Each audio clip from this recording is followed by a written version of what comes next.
got the juice. Ha. Said I got the.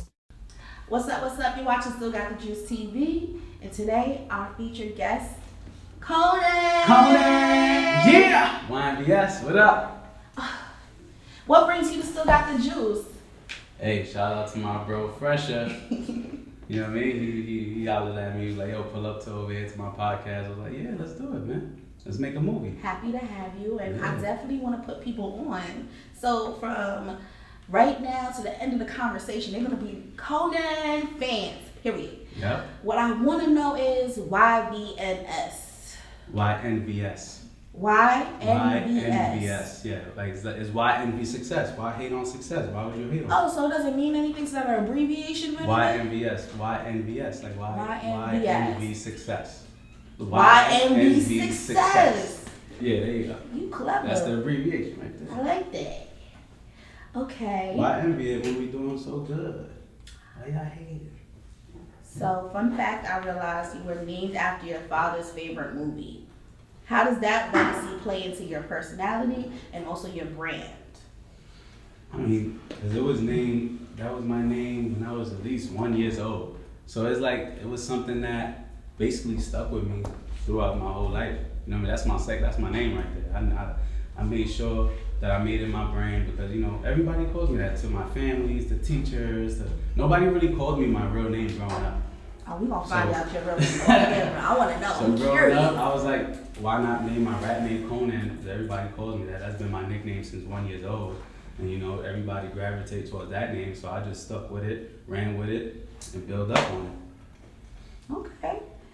You performed over 50 stages, from the Grammys in the school programs to South by Southwest, which I work with, so I know. I've seen you.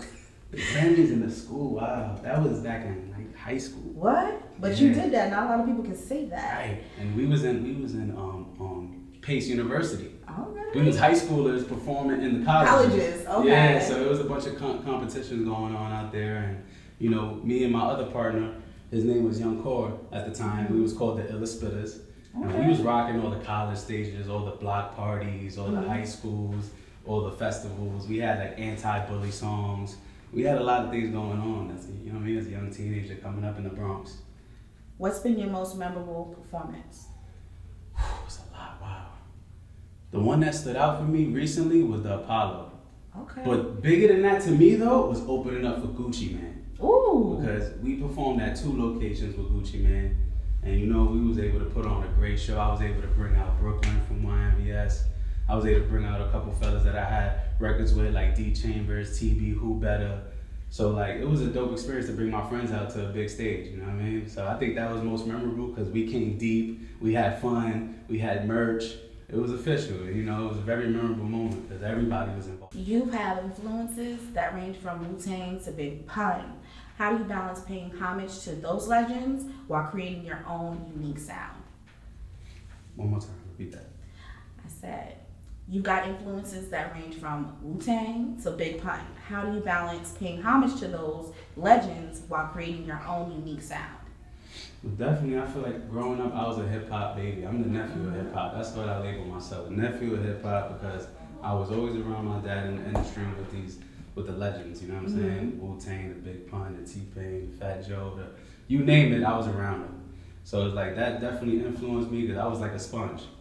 I was like a sponge, learning from everybody that was coming around, seeing how they was moving with their team, seeing how they was passing out flyers, putting up poster boards. I was seeing all that, and I used it for my career, so it definitely influenced me. And it was like a bunch of artists. I didn't have like specific ones, so I learned from everybody that was nice. I like that you said you're a nephew of hip hop. Yeah. Like, I feel like that's really clever. A lot of things that I've noticed about you musically is very clever, and I want to know, how do you feel about the current state of hip hop? I like it because I feel like, you know, it's different. It's like, you know, if you're an artist in this game and you stay consistent, you adapt to any sound that comes along. So that's basically what happened with me. To the hip hop, to the new sound, to the sexy drill, to the drill, to whatever you call it, I'm adapt to it and make it my own thing. You know, I feel like that's what's being called a true artist. When you can like step out the box, step back in the box, go to different lanes, you know, and just continue on making the music you love to do. You mentioned wanting to make history in the hip hop industry. What's your vision for the next few years, and how do you plan to leave that mark? Definitely though, YNBS made their name in this, and like I feel like in the future it's time to step it up on my CEO platform as well, where I could eventually get artists under my belt and start different situations of my own. You know what I mean? But YNBS is one of them labels that's been grinding for years, and I helped start it with Shampoo started it, and he had me with him as a partner. So definitely we've been doing a lot. YNBS brand has been taking over everywhere, and it's been a lot of consistency, a lot of groundwork, and now it's finally paying off little by little. One thing I noticed just with scrolling your page, you network. Yeah. You network.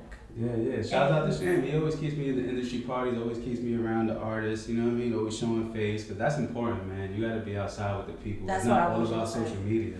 It's all about networking with the people face to face, getting personal with them, hit them up every day to just see what they can bring to the table for you. And you can do it vice versa. Exactly. All right, let's get back to the music. You just dropped Zip 'Em Up with Fresher. Shout out to Fresher, Zip 'Em Up. I couldn't wait till that joint come out. I ain't gonna lie, I was excited about that because I've always been a fan of Fresher since he started. You know what I mean? Shout out to my boy, and it was dope because we met each other at South by Southwest 2014. And he's always been out there grinding and staying consistent, and it's dope to see him on CEO status right now. That's what that's basically the whole goal is to get to right there. So shout out to Fresher. I was dope to have a record with him, and now we putting it out and we going crazy. And that's called Zip 'Em Up, produced by Cover, and that joint about to go. I'm about to shoot the content for that, so get ready. I thought it was a dope collab because clearly you call yourself the Energy Guard. Yeah. So I was like, okay, this makes sense. Yeah. So I want to know, when you heard the track, did you say oh no, Fresher got to be on this? How did that idea even happen? Well, shout out to Cover because he makes everything from scratch. So when I told him Fresher's jumping on the record with me, he made it before he got there.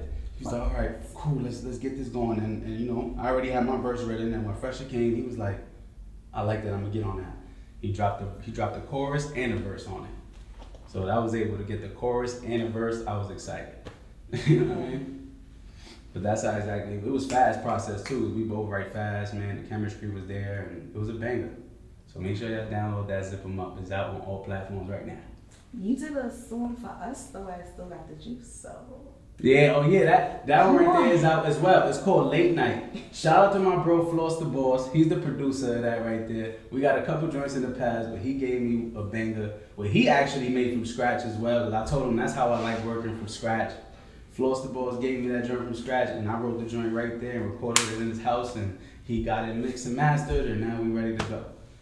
About to shoot the video for that soon. Make sure y'all stay tuned. I'm about to produce the video because I'm over here. I can see so many things. Hey, so I need some treatments. I got Bring them you. through. I got you in the I need treatment. some treatments. Let's do it. All right, let's get to my time where I get to play a little bit. This is a segment called Pick Your Poison. All right, I'm going to tell you two situations. They're very terrible situations, and you're going to pick which situation is what you would do. Okay? Gotcha. Okay. Would you rather have all your unreleased music leaked online or lose your voice for 1 year? Nah, I gotta get leaked online. You gotta have music though. Be careful because you dropping them. I'll make more. It's okay. I'd rather just flood it. Fuck it. Let's go crazy. Because losing my voice for a year is wild. That'd be crazy. The energy God can't speak for a year? Nah, Mingala. Can't happen, Mingala. That's my word, by the way. Mingala. Make sure y'all stay tuned, man. I'm out here. Would you rather have to battle rap your biggest influence? Mind you, you said your influence is Wu-Tang, Big Pun type-ish. Or risk losing, or be forced to ghostwrite for an artist you don't even respect? So you're either gonna ghostwrite for an artist you don't respect, or you're gonna battle rap an artist that you're influenced by. I'm battle rapping the influence. What? Hell yeah. The whole Wu-Tang? Let's do it. Oh, you are crazy. I'm about competition. Come on. I'm a rapper. I love that. When I was in high school, all I did was battle, so that's life for me. And I joke around battling and cracking jokes, and I be having people going crazy. So I'm into the battling. Okay. So I came from the Bronx, from the playground, baby. We was in the courts battling people, the whole hood. Me and Young Cole. I'm gonna give you your next question. Would you rather be signed to a label that controls every move you make, or stay independent and never make it past underground status? Then we're gonna have to go with the big machine, the label, the big label. For real? But they control every Cause move they you make. gonna put me to a point where I need to be, and then from there, we gonna go crazy. They control every move you make. So even your clothes. Shampoo got my back, don't worry. I hear that. YNBS, you heard? We ain't gonna get stepped on out here. Would you rather be famous for a controversial scandal that has nothing to do with your music, or be known for having a one-hit song that doesn't represent who you truly are? The first one. You want the scandal? You never know, I could go viral for slapping Ronald McDonald or something. You just never know. Nowadays, you just going viral for doing dumb shit. So it's like, all right, if it's gonna go viral for me slapping somebody to get to them to hear my music, let's try it. It's a joke, by the way, but yeah, I like that question. That was good. But nowadays, that's what I noticed. It's like, damn, violence is viral. All right, this one's a little tricky. Would you rather date someone who supports your career but never listens to your music, or someone who loves your music but constantly critiques your work? I'm down with the second one. Me I don't too. mind with critiquing. I like to listen. I like to hear other people's opinions. I too. I like that. I'm not on no shit where it's like, oh, I'm upset that this person said that. You know what I mean? Like, but if it does rub me the wrong way, I might say it later to somebody in the team. Like, I like the way he said it, but he's right. You know what I mean? So I could take all that. I could take criticism. I could take all that. You know what I mean? It's like, I feel like I've been through this hip hop boot camp since I was young, man. So that ain't nothing. It's only love they critique. Yeah, it ain't nothing, man. I could take the heat. All right, we gonna wind down a little bit. I want to know what you got going on next for the rest of the year. Nah, definitely. 2024? Definitely, yeah, 2024, 2025. I'm gonna just stay consistent on dropping new music, new videos, and I'm working on an album called No Naps. So stay tuned for that. And you know, we also pushing our artists from my label, YNBS Brooklyn, YNBS Tony Notes, and I got my son, Babyface Eli. He's in the works. So it's a team. It's a team thing with me. You know, like it's not only just me. It's a whole team about to burst out and go crazy. So stay tuned with YNBS. Yeah. Well, don't leave me yet, because I'm having a blast with you, clearly. I want to know, before you leave me, tell me why you still got the juice, energy, God, let's go. You see why I got the, I'm sweating, I'm the energy guy. You see why I got the juice, man. I put my hard work in my craft, and I give it a lot of energy, and I don't play. I jump up and down, I have fun, and you know, that's what it is about. Fun and staying consistent, bro. And like, this music's my lifestyle, so I ain't going nowhere. So I still got the juice. What's up? Yeah! BX stuff, you know what I mean? Bronx. Ladies and gentlemen, it's a wrap. Conan! Yeah, Conan, energy god. Shout out to everybody. YNBS is the label. I still got the juice. I ain't going nowhere. Trust me. All right, y'all. I'm